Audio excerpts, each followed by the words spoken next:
Hello बच्चों, स्वागत है आपका कैलम के इस प्लेटफॉर्म पे। तो बच्चों, हम पिछली क्लास में पढ़ रहे थे टोपी और इफन की दोस्ती की कहानी। ये दोनों जो है एक दूसरे के बिना अधूरे हैं और इन्हीं में एक और है पात्र, एक और है इंसान जिनके बिना ये दोनों अधूरे हैं। वो है इफन की दादी। इफन की दादी टोपी से भी बहुत प्यार करती थी और इफन से भी बहुत प्यार करती थी, जो कि क्या हो गई हैं, एक्सपायर हो गई हैं। इतनी कहानी जो है हमने पूरी पढ़ी, टोपी और इफन के बारे में हमने जाना पिछले वीडियो में। अब बढ़ते हैं आगे और देखते हैं आगे जो है कहानी में क्या क्या होता है इफन और टोपी के साथ। पूरी कहानी को आज खत्म करते हैं। चलिए बढ़ते हैं कहानी में आगे। टोपी ने 10 अक्टूबर सन 45 को कसम खाई कि अब वह किसी ऐसे लड़के से दोस्ती नहीं करेगा जिसका बाप ऐसी नौकरी करता हो जिसमें बदली होती है, यानी ट्रांसफर जिसमें होता है, उससे कभी जो है दोस्ती नहीं करता। टोपी ने जो है कसम खाई। 10 अक्टूबर सन 45 को यूं तो कोई महत्व नहीं था, परंतु टोपी के आत्म इतिहास में इस तारीख का बहुत महत्व था, यानी बहुत ज्यादा इंपॉर्टेंट जो है ये डेट थी, क्योंकि इस तारीख को इफन के पिता जो है बदली पर मुरादाबाद चले गए। यानी जो इफन के पिता थे वो लखनऊ से कहां चले गए, मुरादाबाद चले गए, उनकी बदली हो जाती है। ठीक है। इफन की दादी के मरने के थोड़े ही दिनों के बाद यह तबादला हुआ था।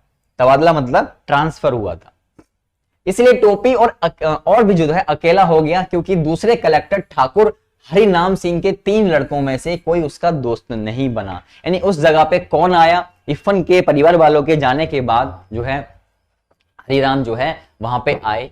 हरिराम जो है वहां पे आते हैं। हरिनाम जो कि क्या है, कलेक्टर है, और उनके 3 लड़के हैं और 3 लड़कों से जो है उसकी नहीं बनती है बिल्कुल भी।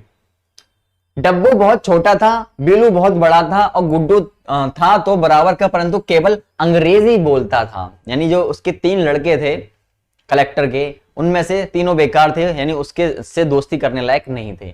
सिर्फ एक था जो उसके बराबर का था और जो कि क्या है, सिर्फ अंग्रेजी बोला करता था। और ये बात भी थी कि उन तीनों को इसका एहसास था कि वे कलेक्टर के बेटे हैं, यानी उन्हें घमंड था। किस बात का घमंड था? उन्हें घमंड था कि वो कलेक्टर के बेटे हैं, उन तीनों बच्चों को। इस वजह से जो है यहाँ पे दोनों की दोस्ती नहीं हो पाती है, यानी इन दोनों लोगों की दोस्ती नहीं हो पाती है। ने टोपी को मुंह नहीं लगाया, यानी जो कलेक्टर, किसी ने टोपी को मुंह नहीं लगाया, यानी जो कलेक्टर के तीनों बेटे थे उनमें से किसी ने भी जो है टोपी को मुंह नहीं लगाया। माली और चपरासी टोपी को पहचानने थे, इसलिए वह बंगले में चला गया। बीलू, गुड्डू और डुब्बू उस समय क्रिकेट खेल रहे थे। यानी जो कलेक्टर साहब उस बंगले में रहने आए थे, ठीक है, क्योंकि उनका जो इफन के पिता थे उनका तबादला हो गया, उसकी जगह पे जो है कोई और रहने आया। ठीक है, क्या नाम था उनका? ठाकुर हरिनाम। और टोपी क्या करता है, उनके बंगले में जाता है, क्योंकि वहां के जो चपरासी होता है और जो वहां के गेट पे माली वगैरह होते हैं वो तो उसको पहचानते हैं। ठीक है, उसने तो आने दिया उन्होंने अंदर, इसलिए वह बंगले में चला गया। बीलू, गुड्डू और डुब्बू उस समय क्रिकेट खेल रहे, यानी जो कलेक्टर के तीनों बेटे थे वो क्रिकेट खेल रहे थे। डब्बू ने हिट किया, गेंद सीधी टोपी के मुंह पर आई। उसने घबरा कर हाथ हटाया, गेंद उसके हाथों में आ गई। ठीक है, यहां तक की कहानी आपको अच्छे से समझ आई। चलिए कहानी को आगे लेके चलते हैं। लोग यहाँ क्रिकेट खेल रहे हैं लोग। How that head Mali umpire था, जो माली था बड़ा वाला वो अंपायर था, उसने उंगली उठा दी, आउट है। ठीक है, वह बेचारा केवल यह समझ सका कि जब हाउस डेड का शोर हो तो उंगली उठा देनी चाहिए। यानी जब हाउस डेड का शोर होता है तो क्या करना चाहिए, एम्पायर की तरह उंगली उठा देनी चाहिए कि आउट है। हु आर यू, डब्बू ने सवाल किया। ठीक है, बल्लभधर नारायण टोपी ने जवाब दिया। बल्लभधर नारायण टोपी ने जवाब दिया, हु इज योर फादर, ये सवाल गुड्डू ने पूछा। यानी यहाँ पे बात हो रही है किसकी, डब्बू की बात हो रही है। ठीक है, डब्बू और टोपी में आपस में बात होती है। डब्बू पूछता है हु आर यू, आप कौन हैं? ठीक है, तो वहां पे जो टोपी है वो कहता है मैं बल्लभधर नारायण हूं। ठीक है, टोपी कहता है। और फिर उसके बाद गुड्डू सवाल पूछता है हु इज योर फादर, आपके पिताजी कौन है? आपके पिताजी कौन है, उसी हिसाब से दोस्ती होगी। तो यहाँ पे वो कहता है टोपी भृगु नारायण है। बीलू ने एम्पायर को आवाज दी, ये भृगु नारायण कौन है? यानी जो बच्चे थे वो नहीं जानते थे भृगु नारायण कौन है। एनी ऑफ अवर चपरासी, क्या हमारा कोई अदर चपरासी है? ठीक है, जो तीनों बच्चे थे उनमें घमंड पूरा भरा हुआ था। वो कहते हैं क्या ये हमारे दूसरे चपरासी का नाम है, किसी चपरासी का नाम है? नहीं साहब, एम्पायर ने कहा, जो एम्पायर बना हुआ था हेड माली, ठीक है, उसने कहा नहीं साहब ऐसा नहीं है, शहर के मशहूर डाकदर हैं, ठीक है। यू मीन डॉक्टर, डब्बू ने सवाल किया। यस सर, हेड मालिक को इतनी अंग्रेजी आ गई थी, ठीक है, हेड मालिक को इतनी अंग्रेजी आ गई थी, कहा है डॉक्टर है, ठीक है, डाकदर है। But he look so cleans, Bhilu बोला, ठीक है, ये तो बहुत भद्दा दिखता है। ए टोपी अकड़ गया, तनी जवनिया संभाल के बोलो, टोपी कहता है जरा जो है जवान को संभाल के बोलो वरना यहीं धर देंगे हम, ठीक है, यहीं जमीन में गाड़ देंगे वरना। एक लपड़ में नीचे लगी हो, यानी एक थप्पड़ मारा और नीचे ही बिछे हुए नजर आओगे। कौन कहता है? टोपी कहता है।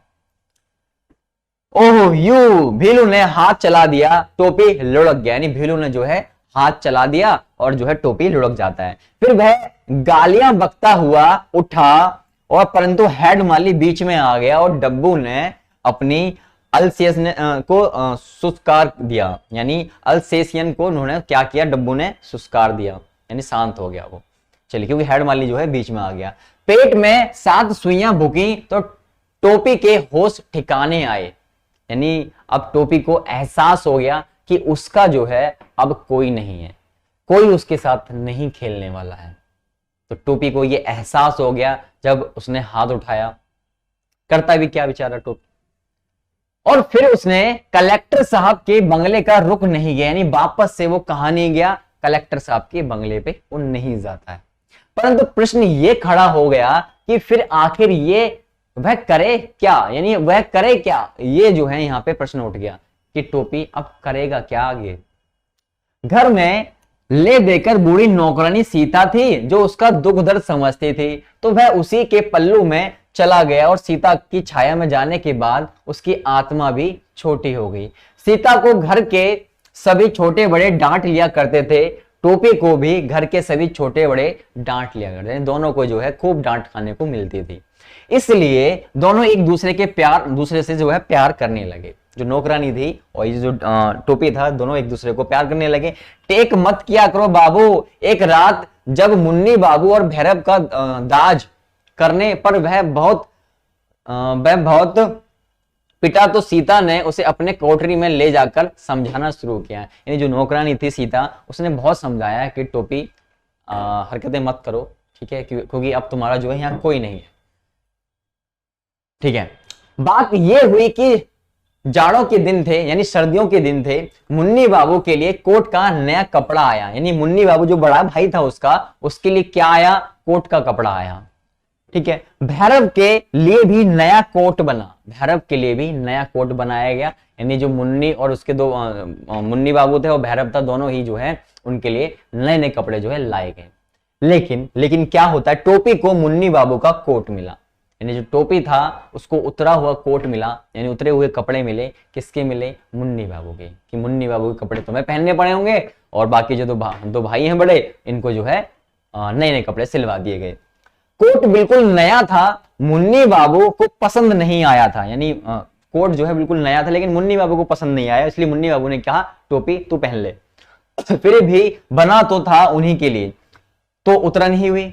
जब भाई बना इसके साइज का है, इसके लिए बना है, तो इसके पहनने के बाद मुझे पहनने को दिया जा रहा है, तो क्या है वो? उतरन है। उतरन मतलब उतारा हुआ कपड़ा है जो कि मुझे पहनने को दिया जा रहा है। टोपी ने वह कोट उसी वक्त दूसरी नौकरानी केतकी के बेटे को दे दिया। वह खुश हो गया, यानी उस टोपी ने क्या किया, जो कोट उससे मिला मुन्नी बाबू से, वो कोट ले जाके अपनी उसकी दूसरी नौकरानी थी केतकी, उसके बेटे को दे दिया।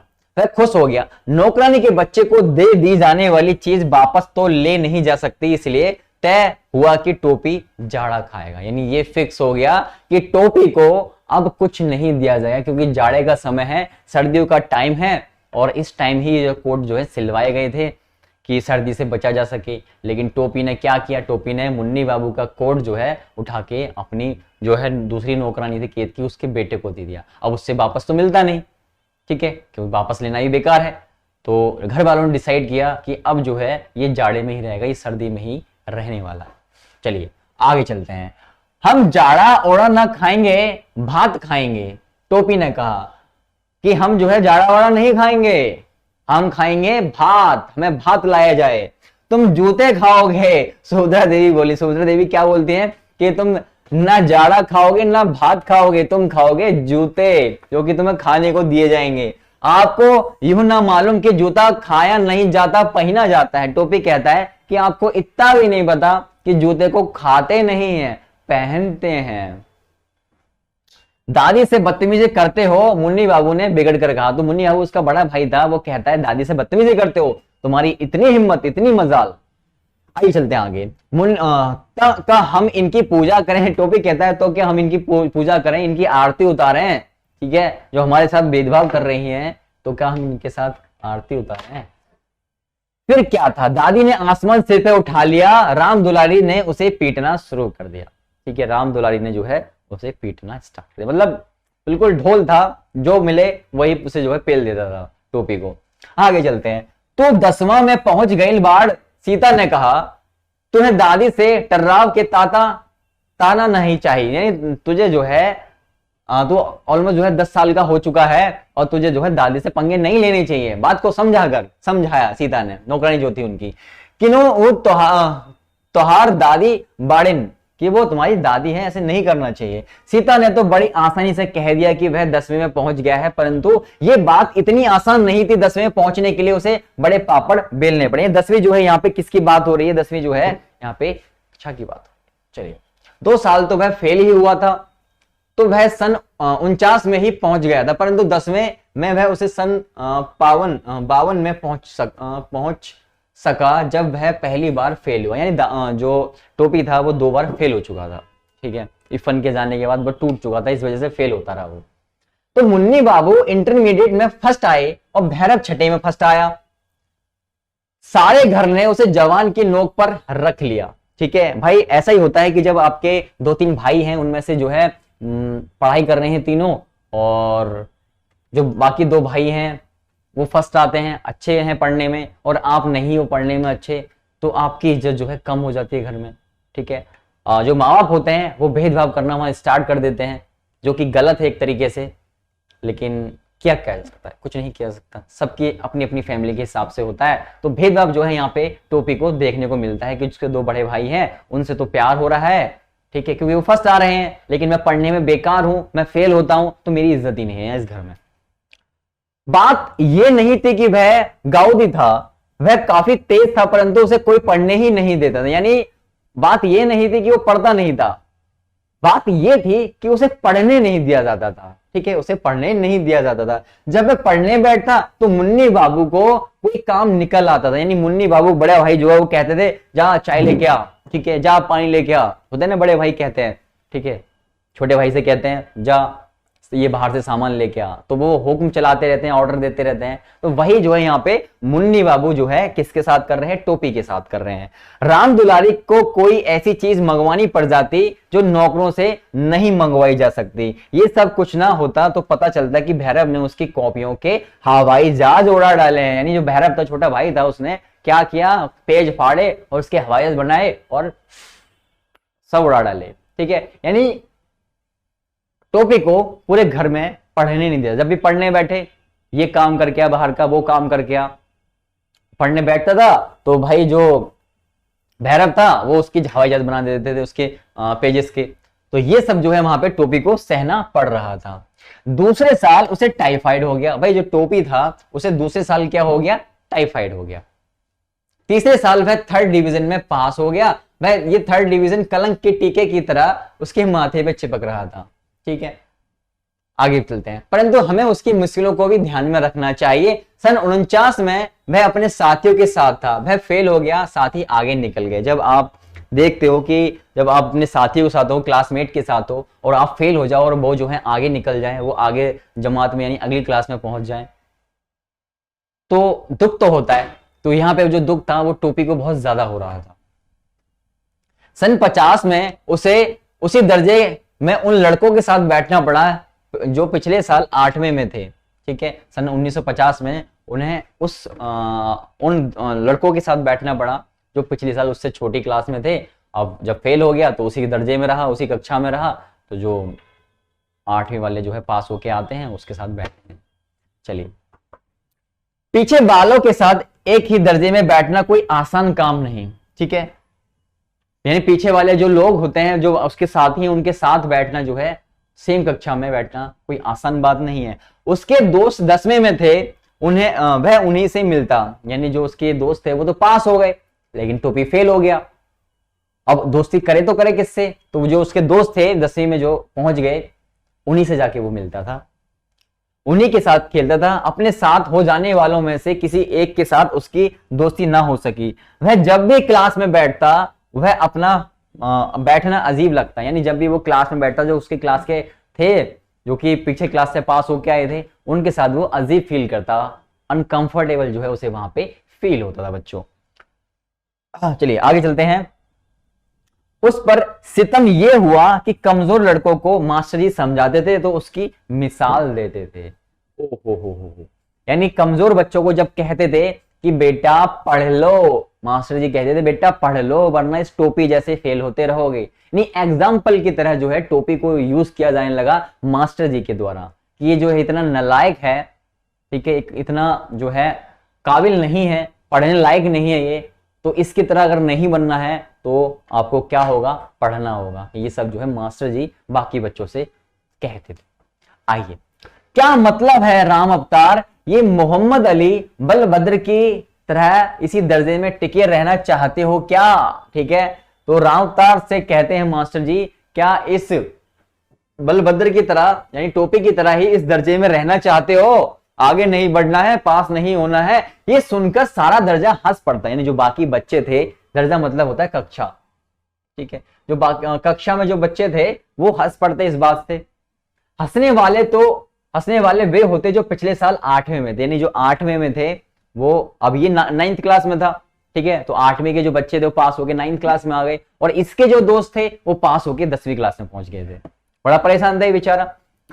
वह किसी ना किसी तरह इस साल को झेल गया, परंतु जब सन 91 में उसे 9वें दर्जे में ही बैठना पड़ा तो वह बिल्कुल गीली पट्टी का लोंदा हो गया, ठीक है, यानी गीली पट्टी होती है वो चिपक जाती है मिट्टी से, कुछ वैसा जो है वो हो गया, क्योंकि अब तो 10वें में थी, कोई उसका दोस्त नहीं रह गया था। 8वें वाले 10वें में थे और 7वें वाले उसके साथ थे, यानी 8वें वाले जो है वो 10वें में पहुंच गए, जो पीछे से पढ़ के आए थे 10वें में पहुंच गए वो, और 10वें वाले जो है आगे और प्रमोट हो गए। 7वें वाले उसके साथ, उनके बीच वह अच्छा खासा खूब जो है बूढ़ा दिखाई देता है। जो 7वें के बच्चे थे वो वापस से पास होके जो है आगे आए, और उनके साथ जो है वो क्या दिखता था, छोटा बड़ा बूढ़ा जो है दिखाई देने लगा। वो फेल होता रहा, बाकी बच्चे पास होते रहे। 2 साल जो है वो जो टोपी था वो फेल हो गया बच्चों। आइए चलते हैं आगे। वह अपने भरे पूरे घर ही की तरह अपने स्कूल में भी अकेले हो गया था, यानी घर में बहुत सारे लोग थे फिर भी उसे क्या लगता था, अकेलापन फील होता था। वैसे ही यहाँ पे पूरे क्लास में, पूरे स्कूल में उसे अकेलापन फील होता था। मास्टरों ने उसका नोटिस लेना बिल्कुल ही छोड़ दिया, यानी मास्टर जो है पहले उस पर पढ़ाई पे ध्यान देते थे और उन्होंने पढ़ाई पे ध्यान देना ही बंद कर दिया। कोई सवाल किया जाता और जवाब देने के लिए वह भी हाथ उठाता तो कोई मास्टर उससे जवाब पूछता ही नहीं था। यानी क्लास में जब सब बैठे हुए हैं तो मास्टर जी कुछ क्वेश्चन पूछते थे तो वो भी कहता था मुझे पता है मैं बताऊंगा, लेकिन उससे जो है वहां पे पूछा ही नहीं जाता। यानी घर में भी भेदभाव हो रहा है उससे, अब स्कूल में भी भेदभाव होना स्टार्ट हो गया, शुरू हो गया। परंतु जब उसका हाथ उठता ही रहा तो एक दिन अंग्रेजी साहित्य के मास्टर साहब ने कहा, क्या कहते हैं अंग्रेजी साहब के साहित्य के मास्टर, 3 बरस से यही किताब पढ़ रहे हो, तुम्हें तो सारे जवाब जवानी याद हो गए होंगे। मास्टर जी ताना देते हैं कि बेटा तुम 3 बरस से यही किताब पढ़ रहे हो, यानी 2 साल तो फेल हो गया, 3 साल वही पढ़ना पड़ रहा है उसे, कि सारे जवाब तो तुम्हें पता ही होंगे। इन लड़कों को अगले साल हाई स्कूल का इम्तिहान देना है, तुमसे पार्सल पूछ लूंगा। तो मास्टर जी कहते हैं कि इनको जो है अगले साल हाई स्कूल का एग्जाम देना है, तुम कहां जाओगे, तुमसे तो मैं बाद में ही पूछ लूंगा। टोपी इतना शर्माया कि उसके काले रंग पर लाली दौड़ आई, यानी काले रंग का था टोपी और इतना शर्मा गया वो कि उसका चेहरा जो है लाल हो गया। और तब तमाम बच्चे खिलखिलाकर हंस पड़े तो वह बिल्कुल मर गया। जब बच्चे उस पर हंस रहे थे तो उसे बड़ा जो है दुख फील हुआ। जब ये पहली बार 9वें में आया था तो वह भी इन्हीं बच्चों की तरह जो है बिल्कुल बच्चा था, यानी बाकी जो बच्चे थे उन्हीं के जैसा जो है ये भी था। आइए बच्चों आगे चलते हैं कहानी में।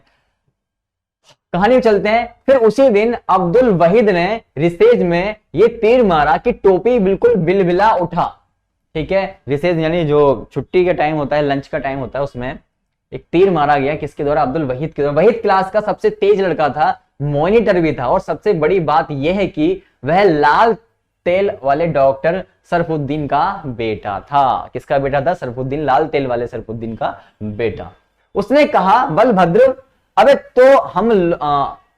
तो हम लोगन में क्यों घुसता है, यानी जो तू है वो हम लोगों में क्यों घुसता है? एट्थ वालन से दोस्ती कर, जो एट्थ वाले हैं उनसे जाकर दोस्ती करना, हम में काहे घुसता है?